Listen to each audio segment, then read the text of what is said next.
Hi everyone. നിങ്ങൾക്ക് പഠിക്കാനിരിക്കാൻ മടിയാണോ? പുസ്തകം തുറക്കാൻ തന്നെ മടിയാണോ? അല്ലെങ്കിൽ ഒരു ടോപ്പിക്ക് തുടങ്ങാനൊരു മടിയുണ്ടോ?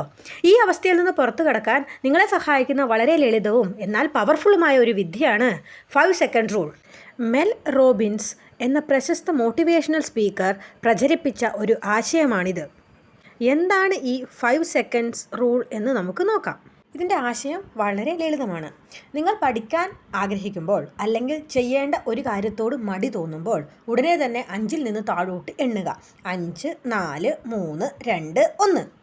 1-ലെത്തുമ്പോൾ മറ്റൊന്നും ആലോചിക്കാതെ ഉടൻ തന്നെ പഠിക്കാൻ തുടങ്ങുക. ഈ കൗണ്ട് ഡൗൺ നിങ്ങളുടെ തലച്ചോറിന് ഒരു സിഗ്നൽ നൽകുന്നു.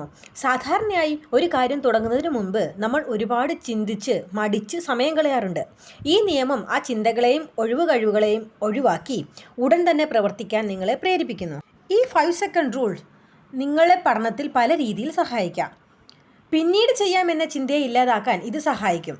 ഒരു കാര്യത്തിലേക്ക് കടക്കാനുള്ള ആദ്യത്തെ തടസ്സത്തെ ഇത് നീക്കുന്നു. വലിയൊരു പാഠഭാഗം പഠിച്ചു തീർക്കുന്നതിനെക്കുറിച്ച് ചിന്തിക്കുന്നതിന് പകരം തുടങ്ങുക എന്ന ലളിതമായ പ്രവൃത്തിയിൽ മാത്രം ശ്രദ്ധ കേന്ദ്രീകരിക്കുന്നു.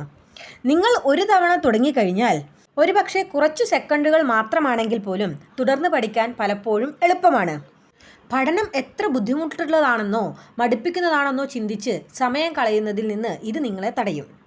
മുന്നിലിരിക്കുന്ന പുസ്തകം തുറക്കാൻ മടിയുണ്ടോ? 5, 3, 4, 2, 1 എന്നെണ്ണുക. എന്നിട്ട് ഉടൻ തന്നെ പുസ്തകം തുറന്ന് പഠനം തുടങ്ങുക. ഒരു വിഷയം പഠിച്ചു കഴിഞ്ഞു, അടുത്തതിലേക്ക് മാറാൻ മടിയുണ്ടോ? ഉടൻ തന്നെ 5, 4, 3, 2, 1 എന്നെണ്ണി അടുത്ത പുസ്തകം എടുക്കുക, അല്ലെങ്കിൽ അടുത്ത ഫയൽ തുറക്കുക. പാഠഭാഗങ്ങൾ പഠിച്ചു കഴിഞ്ഞു, പക്ഷെ ചോദ്യങ്ങൾ ചെയ്ത് പഠിക്കാൻ മടി. 5, 4, 3, 2, 1 എന്നെണ്ണി പേനയെടുത്ത് ആദ്യത്തെ ചോദ്യം ചെയ്യാൻ തുടങ്ങുക.